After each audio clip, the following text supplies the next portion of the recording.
Hi, everyone. This is the Perspective with Viv podcast. My name is Viv, and welcome to the show. Today's title is Care First, Lead Better with Jen Hardy. And Jen Hardy is the COO at the Academy of Motivation. She's a transformation-driven educator, speaker, and coach who bridges logic and emotion to create lasting impact. A former public educator and state championship soccer coach, Jen left the traditional system to pursue a broader mission, empowering individuals to harness resilience, clarity, and emotional literacy under pressure. With expertise in neuroscience, behavioral science, and communication, she helps people break through limitations, build confidence, and take decisive action. Beyond her work, Jen is a lifelong learner who thrives on deep conversations, is always juggling at least 2 books, and still finds joy on the soccer field. Hi, Jen. Thank you for joining us. Hi, Viv. Thank you for having me. My pleasure. So let's just start. Your work sits at the intersection of transformation, leadership, and healing. But I want to start with the human behind the framework. What's the personal story behind doing this work? The personal story behind the work is burning out myself. It's being a high achieving woman who never thought that no was an option, right? Your value is based in what you do. It's based, your worth is based on how much you achieve. And that drove me into the ground. I call it yes syndrome, right? Like I just didn't know how to say no. It was very much, what else do I need to do to be seen as valuable so that I get to stick around, so that I don't lose my job, so that people like me, so that I'm successful, whatever it might be, right? And it did run me to the ground to a point where I was a public educator and varsity soccer coach. And during one of our state championship seasons in 2015, I was sleeping in my car at the church around the corner in the middle of the day for 2 to 3 hours during my break. So I was just done. I was exhausted. And how it physically showed up in my body was I was diagnosed with Epstein-Barr virus, which, if you don't know what that is, it's basically chronic mono. And for me, it showed up as chronic fatigue. And they told me I was going to have to be on antivirals and Wellbutrin, which is basically an antidepressant, pretty much for the rest of my life. And I was like, nope, no thanks, no desire to do that. I did take those things for about 6 weeks through playoffs because I wasn't functional. But afterwards, I was like, this isn't right. This isn't normal. It's like, this is not okay. And that was the kickstart to, what do I need to do differently? Something's not quite aligning here with my energy and how I want to show up in the world. And I would say that's the first baby step into development, right?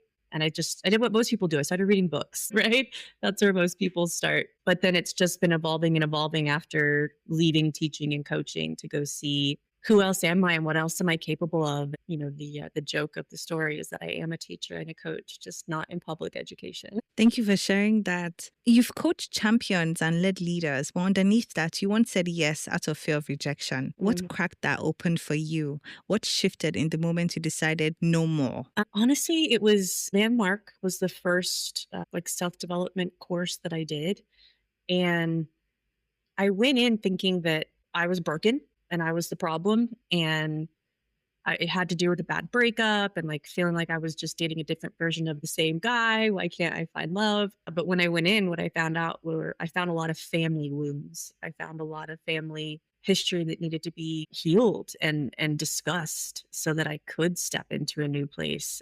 Through all of those things, I discovered that I was actually doing what I wound up doing. I never planned on being a teacher and a coach. And it made me curious, okay, well, I was really good at what I wound up doing. So what else could I do? Because I'm exhausted and I'm good at it, but I'm tired, man. I want to try something else. And how do I discover what I love that allows me to honor my energy and my desires at the same time? Because I don't believe we have to just hustle. I totally agree with you. And I must say, I'm so impressed with the life you're living before you actually made a change. Because, being a soccer coach, to lead people to the championships is so impressive, but it also calls attention to the fact that, yes, you may be high achieving, but are you tending to yourself? Are you taking time for yourself? Are you nurturing yourself? So it's good that you're able to identify that. Another thing that stood out to me was Landmark. I attended Landmark program as well. Oh my goodness. It's so intensive. It's so interesting. And it does change your mindset on things. So I'm happy that you got to have that change, because now you're here as this person and you look relaxed. You feel energized. Yes, I can feel your energy. You also feel passionate. So I'm really happy that we're having this conversation. So you blend behavioral science, communication, and neuroscience with emotional depth. How do you make those disciplines dance together in your work? I'm so curious. Yeah, well, okay. So our program is called CARES. It's communication, awareness, resilience, emotional literacy, self mastery. And we really are trying to, I say we as in my best friend and business partner, Irina, and we're aiming to bring like this very heady conceptual idea, right, of understanding our patterns and the science of our brain and like how we're creating this reality that's not really what we want. But we're aiming to bring it down like to be very practical, to be very tactical, to be very applicable, understandable and relatable on the court kind of stuff. And so we always pull from like all different pieces and all different content to really help people understand why am I the way I am? How am I being the way I am? And if this is something that's not working for me, how do I shift it? How do I change it? But from like the simplest place. And it usually, I mean, it really does start from starting to be more aware of what are the patterns,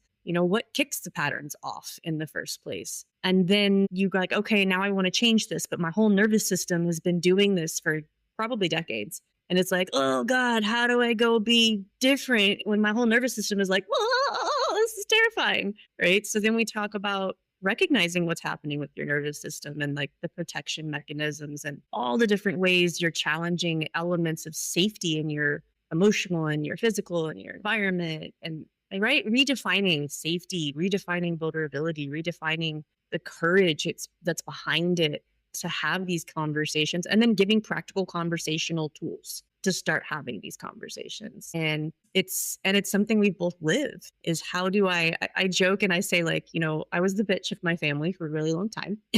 I was the unasked, I was the unneeded, the mediator that would jump in the middle and fix everything when no one actually probably needed it.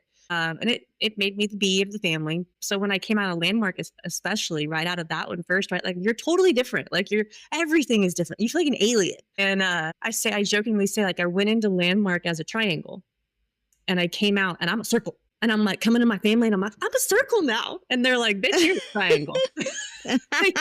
Like That's so funny. and I'm like, no, I'm really a circle. I swear. Like I'm a circle now. And I joke about that with like a very simple analogy, but that's how it feels, right? You go through this transformation and you decide to be new and move forward. But the people around you are like, I've only ever known you this way. It works for me that you're this way. And I don't know how to relate to you that way. We have to learn how to teach people how to treat us newly because we've been teaching them all along. So true. I totally agree with you. I think that's the profound step in healing. You coming out as somebody different from who you initially thought you were, and then re-entering your community and teaching them to make space for that person. Because a lot of people are going to push back and be like, I don't know who this person is. And honestly, I don't really want to make the effort to get to know this person. Sometimes people revert back to being who they were in order to keep the peace. The real work is in then holding that stance, taking a stand and being like, yeah, you have to get used to this person. It's either me or you have nobody to deal with, and that's fine with me.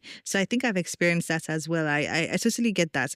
And I know you've studied NLP, which is so interesting. What do people often misunderstand about language and how it impacts leadership or healing? I think they misunderstand like you're giving unconscious directions and unconscious commands to yourself constantly through your language, how you're choosing to label what you're experiencing, how you're choosing to interpret what you're experiencing. It's your brain's listening. And then therefore your body is listening and your body is reacting. A lot of the pain that we're dealing with and the discomfort that we're dealing with is it's a symptom of the stuff we're telling ourselves. That's just one example, right? So it's a big piece of what we do is emotional literacy, right? We don't call it emotional intelligence. That's out there, that exists. We want people to better understand what am I actually experiencing? How am I labeling what I'm experiencing? So they have the possibility for more effective and more efficient transition through what they're experiencing without attaching the story, without attaching all the biases, all the belief systems, or the right or the wrong, or the good or the bad. And just what is it? What's real? What's reality? And how can we then move through it better? I totally understand that. So what do you think makes someone actually change, not just intellectually, but integrate it? Oh, well, a choice for something better, like being willing to being willing to lose everything in honor of who you chose to be, right? That's And so that's powerful. oh man, and that's what stops people, and I get it. Mm, I can appreciate it. Like, people are like, I don't wanna do that. Like, I might have to lose him, her, them, and everything else." And it's like, so "Yes, you true. might, and it might be worth it." It probably is, and it typically is. It typically is.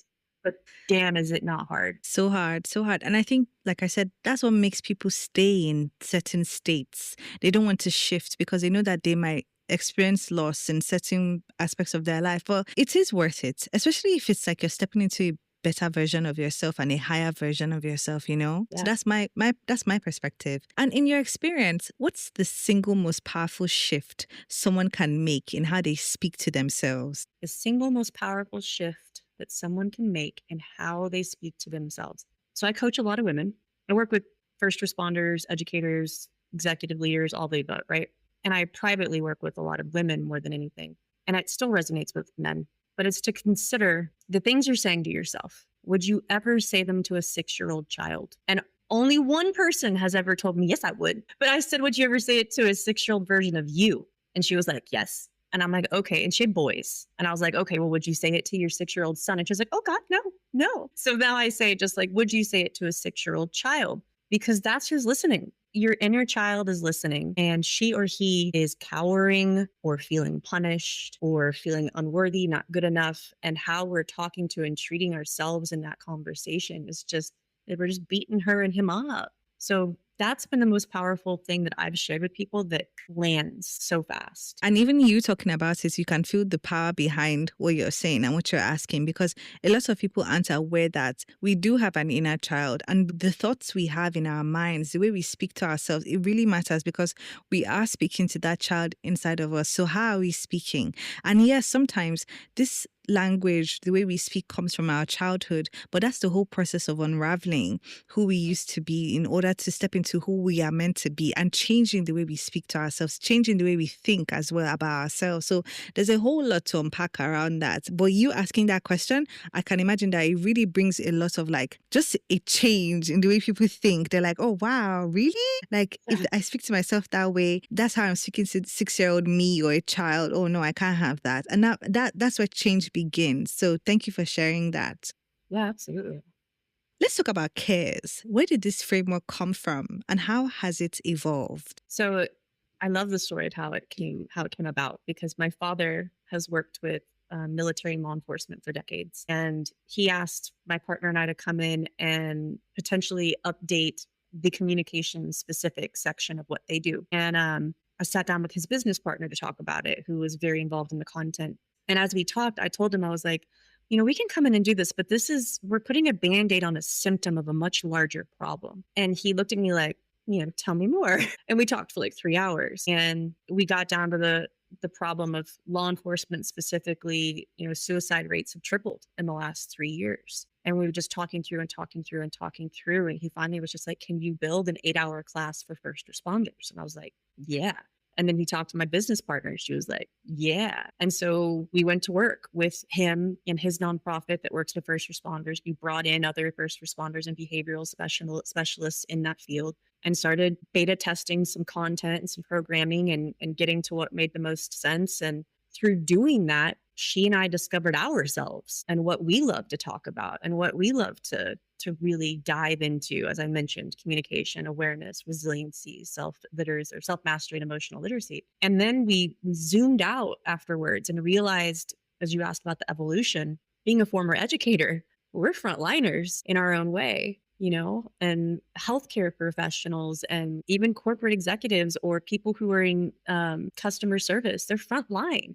And so we kept zooming out and zooming out and zooming out, realizing like, oh, this is high stress professionals. Are there nuances for each? Absolutely. But when you zoom it out, you get the bigger picture of high stress professionals need support with communication, understanding what they're experiencing, how to navigate it, how to process it, how to maintain their relationship so they don't end up feeling helpless, feeling hopeless, feeling alone, and ending up going somewhere where we really don't want them to go.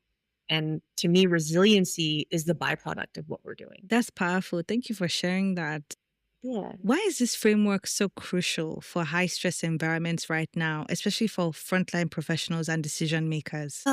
Because they have such a dramatic impact on our population. I mean, I'm going to go with, I mean, our first responders are taking care of us. Why are we not taking care of them? Okay, that's one. Our educators are taking care of our kids. They're impacting how our kids are going to develop and how they're going to grow. And again, we are not taking care of them. Corporate, excuse my language, shit rolls downhill. Like if you're not figuring out how to manage yourself at the highest levels of these corporations, and then you're mad about what's happening at the employee level or the middle management level, like look upwards. We need to start managing, figuring out how to manage ourselves and navigate ourselves so that we can then navigate those with us. And it all trickles down in a positive way. And I think the Gen Z, the millennial, the Gen X, like they're desperate for this kind of validation and conversation and intention behind work. They don't want to be a number. They don't want to, they will literally, the research shows they will work for less to feel inspired and to feel like they have a purpose. It's just the complete opposite of the baby boomer generation, where it was just make money so you can survive. People don't, they're like, I'll figure it out. I just want to have some joy. So true. I totally agree with you. If someone is listening is stuck in survival mode, which part of the CARES framework would you tell them to focus on first? I would tell them to focus on awareness, that specifically being the 3 Ps, which was created by friends of ours on Cole Whitty, who have the Condor approach. It's a beautiful program, 3-day intensive. And the 3 Ps is an opportunity to pattern interrupt from an NLP standpoint, but just from a therapeutic standpoint, it's again, how do I pause long enough to recognize this level of stress, anxiety, the thoughts spinning out, and the fear isn't real? Or is it? You know, danger's real, right? Physical danger is real, but we need to know, is it or isn't it? And sometimes we're not pausing long enough to recognize the things we're terrified of, the things that are creating this massive level of stress and anxiety. It's not real. You're not in physical harm, physical danger in the moment. So the 3 Ps are pause, pull back, physical scan, right? So take a pause, recognize when you're spinning out. And we use this in communication, but also with yourself, right? We recently did a training with first responders, and one of the state troopers in the room said that, you know, we were like, we don't know if this would really work in a critical incident moment. And he was like, you know, I do think I can do this when I drive up to a call, when I pull up on someone and I'm about to have to get out of the car and have that conversation about giving them a ticket or not. He's like, I can take 90 seconds and do this in the car. And I'm like, cool. Because if you're taking a pause, 90 seconds, right? You're taking that breath. And in this case, you're pulling back. Maybe he's just pulling back to realize like, hey, I'm about to go on a call and I don't have to have that certain reaction. Or in a conversation, it may be literally leave, walk away, go to another room, take a breath, and then physical scan. What emotion am I feeling? What thoughts are coming up? And where is it happening in my body? Can I name it? Can I navigate it? And can I just breathe through it long enough to let it pass? Because most people don't realize emotions actually only neurochemically last for 90 seconds. We keep them present. So profound. Thank you for sharing that. Yeah. How do you train emotional intelligence when the stakes are high and the bandwidth is low? Yeah. I'm going to go right back to the 3 Ps. That's the first start. It is, right? Because awareness is the first step always. If you have no idea what you're feeling, and more specifically, being clear on what it is you're feeling. An example, again, our first beta class, we gave them an emotion wheel, right? Because I don't know about you, but before Landmark, I had like happy, mad, and sad. What else is there? There were no other emotions. Like that was it. And there's 85 minimum emotions out there. Yes. Yeah. Brene Brown, Atlas of the Heart, awesome book and documentary about all the different emotions and the nuances. But we're talking to these gentlemen and we're asking, you know, think of a moment where there was a lot of emotion, and let's try to pinpoint what emotion it was. And he's like, no, it can't just be one. He's like, I'm angry and I'm sad, and they happen at the same time. And I'm like, okay, let's break this down. Let's take a minute. And when we sat there and talked through it, it turns out it was hurt. Someone in his life had taken their life, and he was feeling angry and sad, but in reality, he was hurt. He was hurt that they did that. And the thought was like, they did that to me. And that's okay. That's what we think. That's how we feel. Even if they didn't do it to us, it's how it feels in the moment, right? So he was hurt. And all of this time, for a decade now, he's been trying to process anger and sadness when really the emotion was hurt. So he's not even processing what's actually happening. You know what I'm saying? So getting that clarity around what am I actually experiencing so I can process it, so I can navigate it. So important. And you're definitely right because so many times when there's so many emotions that I'm feeling, being able to sit with it, and I don't give myself the opportunity to sit with it and ask myself what I'm feeling and why I'm feeling it and where it's coming from. But thankfully, I have started tapping, and it's Mm, been helping me to sit down a bit and be like, okay, this is what I feel. I may not have a name for it, but I feel this way. Let me tap it away. So that's what I've been doing. I love Now, that. let's Beautiful. Oh, thank you. Honestly, it's good validation when you said you love that because I've just started and it's been working. I'm just doing my It's best. a thing. It is a thing. It is a great thing. Things. So let's talk about burnout. What do we not talk about enough when it comes to burnout and emotional fatigue, especially among high achievers? The shame and the guilt. There's so much because of the culture that we live in, and the high stress and the like. Again, output equals success, right? There's so much shame around the idea of I need to slow down and I'm gonna look weak, or I'm gonna be judged or exiled or rejected, and that just shame. And then alongside of that, guilt of I'm not going to be doing enough while others are doing more and have it harder. And it's like you can't live in that space, man. Like that's, I should be doing this, I should be doing that. People have it worse, this and that. The comparison, the shame and the guilt is what we don't talk about around burnout. And being okay with I need to slow down, I need to back up, I need to do less. And yes, it's going to have an impact in certain ways, but if I don't, my health is at risk, my life is at risk, my relationships are at risk. So true. I definitely agree with you. And you've worked with people in intense roles, leaders, responders, performers. What do people often get wrong about how communication breaks down under stress? We make it about us. You've done Landmark, right? We're meaning making machines. Very much what we get wrong is that they're doing it to us, right? The conversation is we're not realizing that while we're practicing navigating what we're experiencing, we have to practice navigating what they're experiencing all at the same time. Right? When communication breaks down, we are no how do I communicate mode, how do I relate mode? We are in protection mode, period. And so we're not, if we can't, as a leader, learn how to navigate ourselves and how we're feeling in that moment, potentially attacked, potentially unsafe, potentially whatever, that's going to be radiating out to who we're trying to work with in that moment. And we're definitely not going to get the response we're looking for. And we're not going to have the opportunity to what we're really trying to do, which is relate, keep the relationship, maintain the relationship. So recognizing that no one's ever doing it to you and it's never about you. It always feels like it, but that's because we're meaning making machines. Everything's about us and it's never about you. I don't care what it is. It's never about you. So true, so true. And it's about the stories we tell ourselves, the narrative that we form about certain things. Yes, you really hit the nail on the head. We make it about us. It's the story we tell ourselves. It's that machine, that mean talk. Meanwhile, it's so far away from that. It has 100. nothing. And I think one thing that is important is to practice detachment and being able to observe, not absorb, so Ooh, that we don't tell ourselves stories. Yeah, right? So we don't tell ourselves stories that would lead to a negative narrative and then we keep that story running in our head. And I like that you said that we only experience emotions for 90 seconds, but we keep feeling that. We keep pulling ourselves back into that cycle. That is so powerful. And by you just saying that, I'm like, oh my gosh, what emotions have I been running that if I just allowed myself to let go, I would be okay? That's something to think about after this episode. yes. So, what are your favorite tips to set up a conversation for success, especially when tensions are running high? So this is the favorite element from our trainings for pretty much everyone we've ever done. Conversational pre-frames, right? Setting up the conversation for success. And it's basically giving some options of how someone needs to be heard in that moment. And it can either be, I say, hey, how do you need to be heard so I can best support you? Or maybe I come into a conversation and say, hey, I need, which is a practice for a lot of people, right? And you ask, do you need to vent? Do you need perspective? Maybe you're just kind of stuck in a vortex and you can't really see what's really going on. So you need perspective. Do you need me to be on your side? And the key here is even if I disagree, and most people are like, nope, I'm not going to be on your side if I don't agree. And I'm like, cool, that's fine. Then you need to tell them that I'm not the right person for this conversation, respect what they need. And then the final one is just to vent, right? Do you need to vent? Do you need perspective? Do you need me to be on your side, or do you need me to fix it?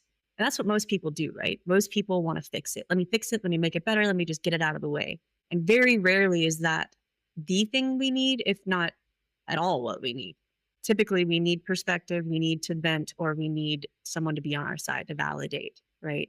And then we might need to fix it. And so, what that looks like in reality is I had a girlfriend call me really upset, right? And just not able to talk. And I'm driving down I-35, like, okay. And I told her to do some box breathing, right? 4 breaths in, 4 breath hold, 4 breaths out, 4 breath hold. I'm like, I want you to just keep repeating that while I talk and just listen to me as best you can. You're obviously upset. I want to serve you. I want to really be efficient and help you out here. So, do you need to vent? Do you need, right? Do you need perspective? I gave her the 4 options. And it took her a couple minutes to calm down. And then she told me what she needed. She's like, well, I definitely need to vent because I haven't told anybody what happened. And it was pretty yucky. She's like, but then I really do need some help figuring out what to do because I do not know what to do. So she told me exactly what she's going to need in the conversation. So now I know how to be and how to show up. I know how to listen to help her get her outcome, for me to feel good in the conversation, for us be efficient, effective, and feel fulfilled in this conversation that was really intense. And the conversation was a lot shorter than it probably would have been in a good way, right? So a lot of people really, really appreciate that element of how do I set a conversation up for success. Thank you for sharing that. Everything you're sharing with me is so vital, so important. Like, I'm just thinking about how to incorporate it into my life now. Like, this is really meaningful work, honestly. I'm so motivated, honestly. Now, let's move into personal and playful questions. Okay, so what's lighting you up right now in your work, in your reading list, or even your soccer life? So I'm reading Already Free. Um, the author, shoot, can't remember his first name. It's something Tift. It's a blend between psychotherapy and Buddhism, and it's fascinating. That sounds so fun. Yeah, I'm enjoying the crap out of it. I'm reading through it pretty quickly. So I'm really enjoying that. And I've got an audiobook, The Happiness Hypothesis, Oh, that I wow. listen to when I drive. The audiobook is really annoying because I think it's AI. So it's like, but the Oh. content is great. The content is great. He gives this analogy about our unconscious versus conscious mind, Mm, an elephant versus a rider, right? And it's like the unconscious mind is the elephant, right? It just wants what it wants, and it's just going to go get it. And it's an elephant, so it's big, it's strong. yeah. While the consciousness is the rider trying to like steer and direct and being like, oh, come back over here. And how they find a way to work together to achieve what we're looking for and how to understand each uniquely so that they can blend. And it's really cool. I'm really enjoying it. And then I'm still a soccer player. I love playing soccer, so I'm still on the field a lot. I love that. I love that. Everything you said. Yes, yes, yes. And I'm going to check out the books. The books sound really, really good. I'll check them out. And for me, I would say that I like the fact that these books that you've shared on this episode, they are books that kind of like help you with enlightenment or like change your perspective on things. I think that's a good way to like, because I'm the kind of person that I tell someone about themselves by what they read. It may not be the whole Mm. picture, but it's really interesting to see what people are reading or hear what they're reading, because then it gives you an idea of who they are or where they are at the moment. Which leads me to my next question. You've clearly done your own healing. What's the belief you've recently let go of and what's replaced it? I'd say the biggest belief that I finally let go of is around like having to prove my worth, right? Like I don't have to prove that I'm worth your time, that I'm worth your money, that I'm worth it, you know? It's so freaking exhausting. Like the only person I have to prove anything to is me. And I'm not gonna pretend like this isn't something I still have to navigate. Beliefs and stories still try to creep in and creep up because we're human. But the difference is how do I be with it now? And when it comes up, I'm just like, okay, thanks. I get that that was an old protection mechanism and that you feel this is the better way to do that because you're terrified of being rejected and exiled and all the things. And it's not who we're committed to being. It's not how we're committed to being. And our livelihood, our physical being and our higher being is dependent on not being that, right? On figuring out how to just love who we are, how we are. Beautiful answer, honestly. Last question. If you could leave listeners with one mantra, one truth, or one gentle challenge to take into their week, what would it be? Gosh, so many I want to say, but the one that's sticking out the most for some reason is if it's not a hell yes, it's a hell no. Okay, I agree with that completely. Like, that's what's coming up. But there were like 3, and it was like, "Nope, this one, this one." And it's something that we've done with clients where it's like, especially you yes syndromers out there, right? Those people who your value is based in what you do, and you find yourself constantly saying, "Yes, yes, yes, yes, yes." Take 5 seconds, I literally mean 1 Mississippi, 2 Mississippi, 5 seconds to actually find out, is this really a yes? Or is this a yeah? Or is this a yes because? And there's something attached to it. And if it's anything other than like, yeah, then it's a no. And try it for 24 hours and see what happens. Totally agree, and that's such great advice because I'm not sure if you're into human design, Oh, but yeah. I'm a yes, okay. So I'm a manifesting generator, and one of the things that we're told is that we have our sacral. Our sacral is like our dominant chakra. And if it's not a hell yes, it's a no. Like we can tell from our gut whether or not we should do this or that. So that is such a powerful advice. And it's a great way to end the episode. So thank you so much, Jen, for joining me and sharing everything you're doing with my listeners. I bet that they're going to be so inspired and motivated like I am. Like I really enjoyed this episode. I learned so much and I'm definitely going to sit down and take in everything you said. Honestly, so many things about emotions, about cares, about language. Oh my gosh, even the books that you shared. Thank you so much for an inspiring conversation. Thank you so much for having me. This is really fun. I appreciate it. My pleasure. Bye, Okay. listeners. Bye.